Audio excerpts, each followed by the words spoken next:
Hola a todos, yo soy Ramón Lozano. Bienvenidos a un nuevo episodio de este podcast donde vamos a hablar de los eventos más relevantes que movieron a los mercados financieros en Estados Unidos en la semana laboral que terminó el viernes 26 de mayo de 2023. En la idea de la semana vamos a hablar sobre Hershey's y en la sección educativa vamos a hablar sobre las agencias calificadoras.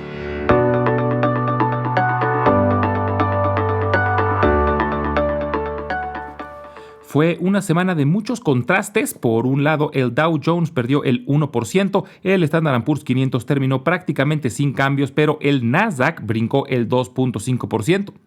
Hubo mucha volatilidad durante la semana, sobre todo porque las negociaciones sobre el techo de la deuda estaban avanzando muy despacio, y esto provocó que Fitch, una de las principales agencias calificadoras, haya puesto la calificación de Estados Unidos en vigilancia crediticia con panorama negativo.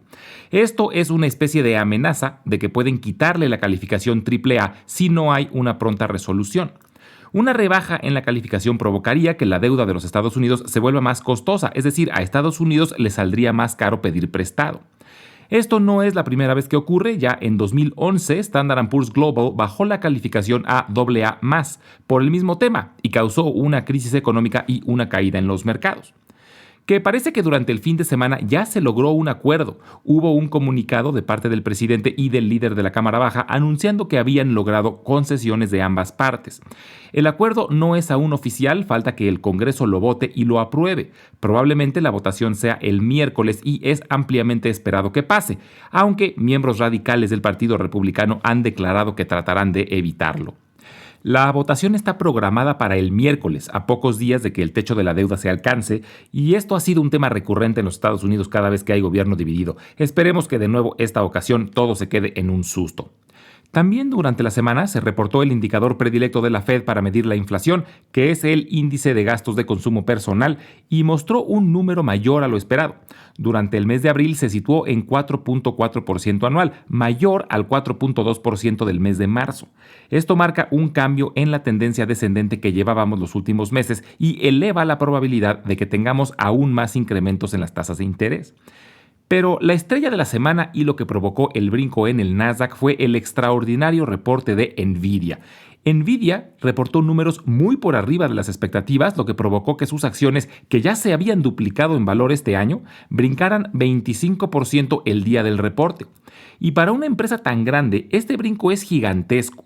Aunque porcentualmente no suena tan grande, en números absolutos es el segundo brinco más grande de la historia.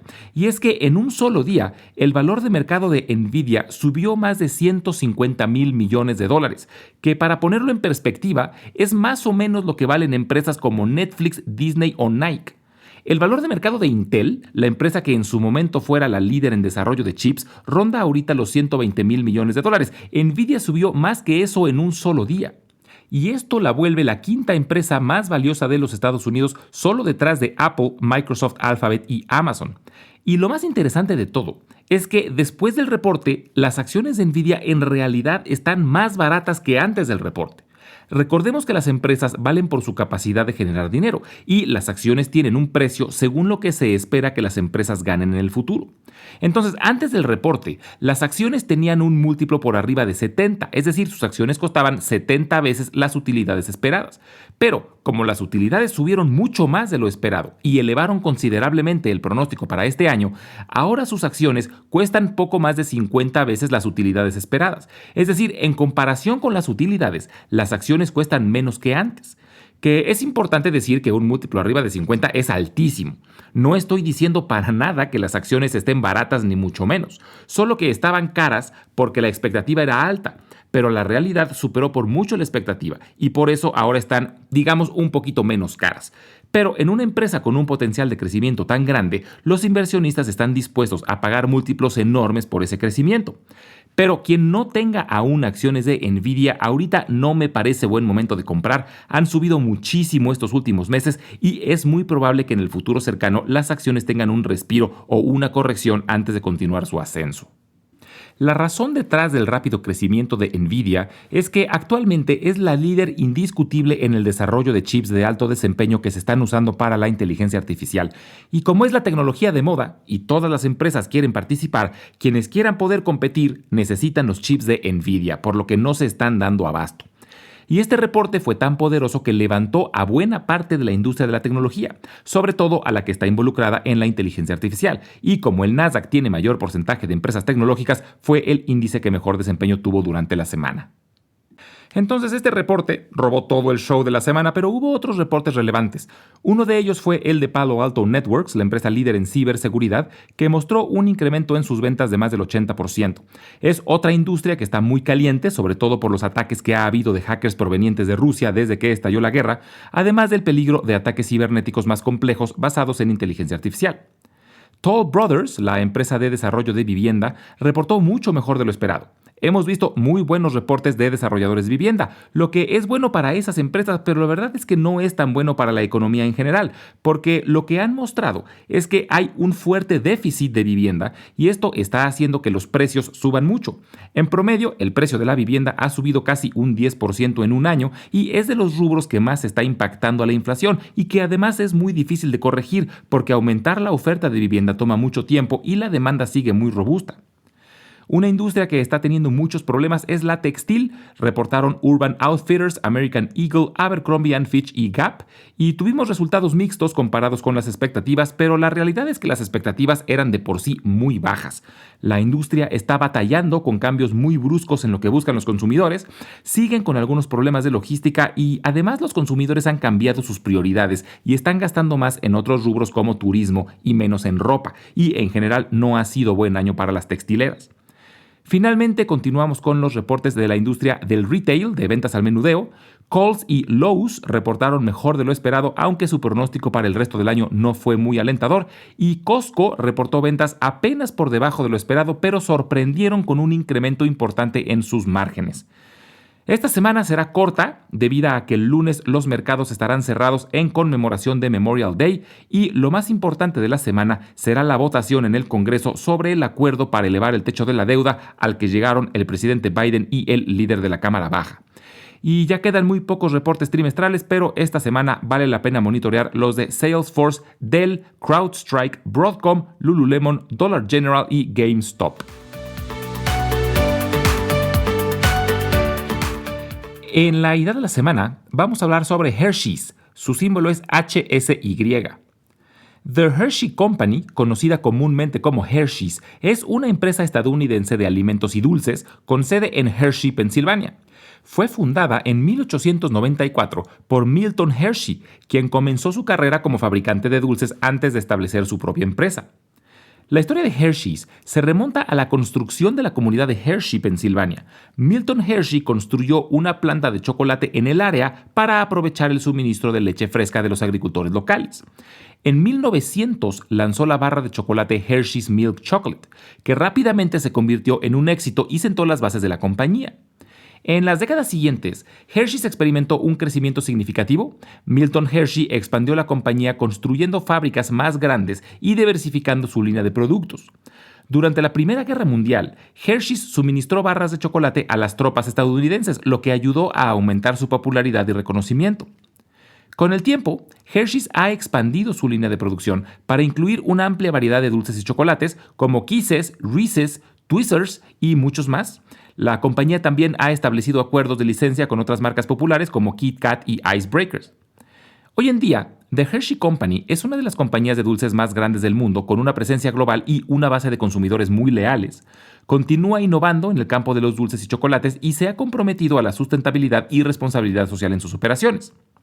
Hershey's, al igual que muchas otras empresas dentro de su industria, han tenido que elevar mucho sus precios debido a que hay una alta inflación. Pero a diferencia de otras marcas, Hershey's no ha perdido ventas, lo que habla de la fortaleza de sus marcas. Además, es poco probable que los precios de sus productos baje, aunque sí se espera que las materias primas bajen de precio, lo que elevaría sus márgenes considerablemente. Por esta razón, las acciones de Hershey's han tenido muy buen desempeño en los últimos 2 años. Llegaron a máximos históricos a principios de este mes, aunque las últimas semanas han tenido un ligero retroceso, normal después de un periodo de apreciación. Actualmente paga un dividendo que ronda el 1.6% anual y lo han incrementado cada año desde hace 13 años. Hershey's es una empresa consolidada y relativamente conservadora, por lo que es considerada defensiva. Si se resuelve el techo de la deuda y los mercados entran en un bull market, es probable que no tenga el mejor desempeño, pero a largo plazo vale la pena tenerla en el radar, sobre todo en momentos de incertidumbre. En la sección educativa del día de hoy vamos a hablar sobre las agencias calificadoras. Cuando una persona o institución va a solicitar un crédito, es muy común que sean calificados para saber qué tan arriesgado es prestarles dinero. A esto se le conoce como calificación crediticia. Esto es una evaluación cuantitativa de la solvencia de quien pide un préstamo, y se puede asignar una calificación crediticia a cualquier entidad que busque pedir dinero prestado. Puede ser una persona, una empresa o un gobierno. Y esta calificación está relacionada con el riesgo que representaría prestar a esta persona o institución. Una mala calificación significaría un riesgo alto, por lo que probablemente ni siquiera le otorguen crédito o se lo den con intereses muy elevados. Una buena calificación significa un riesgo bajo, por lo que es probable que sí le otorguen un crédito y los intereses sean mucho más bajos. Por esta razón, las empresas y gobiernos hacen un gran esfuerzo por tener buena calificación crediticia para poder obtener préstamos, pero con un costo más bajo. La calificación crediticia de empresas y gobiernos son calculadas por agencias especializadas que tienen como objetivo proporcionar a los inversionistas y prestamistas información confiable sobre la salud financiera y el riesgo crediticio asociado con la institución en particular. Las tres principales agencias son Standard & Poor's Global, Moody's y Fitch, y se utiliza una escala de letras, siendo D la peor calificación y AAA la mejor. Las calificaciones crediticias emitidas por estas agencias tienen un impacto significativo en los mercados financieros, ya que los inversionistas y prestamistas suelen usarlas como guía para tomar decisiones de inversión y préstamo. Actualmente, solo 11 países tienen calificación AAA por las tres agencias, y Estados Unidos no forma parte de este selecto grupo debido a que en 2011, justamente por las discusiones sobre el techo de la deuda que ocurrieron ese año, Standard & Poor's Global le bajó la calificación a AA+. Los países que tienen la máxima calificación de las tres agencias son Australia, Alemania, Dinamarca, Luxemburgo, Noruega, Países Bajos, Singapur, Suecia y Suiza. Esta semana, Fitch puso a los Estados Unidos como panorama negativo, lo que es una especie de advertencia de que pueden bajar la calificación, aunque durante el fin de semana parece que ya se logró un acuerdo entre el presidente y el líder de la Cámara Baja, pero aún falta que sea aprobado por votación en el Congreso. Si se logra la votación, muy probablemente la calificación se mantenga, pero si no se logra, existe la posibilidad de que se reduzca la calificación, lo que encarecería la deuda estadounidense. Como dato curioso, actualmente solo 2 empresas tienen calificación AAA por las 3 calificadoras y son Microsoft y Johnson & Johnson. O sea que esas empresas tienen mejor calificación que el gobierno de los Estados Unidos. Como siempre, les recuerdo que las transcripciones de todos los episodios las estaremos subiendo al blog invertirenlabolsa.substack.com, al que pueden también acceder directamente desde la página www.ramonlog.com, es www.ramonlog.com, y si lo prefieren estaremos subiendo los audiogramas a YouTube, donde los pueden encontrar como Invertir en la Bolsa Podcast. Finalmente les dejo mi correo electrónico por si tienen alguna duda, comentario o sugerencia, es ramonlog@yahoo.com. Muchas gracias y nos escuchamos en el próximo episodio.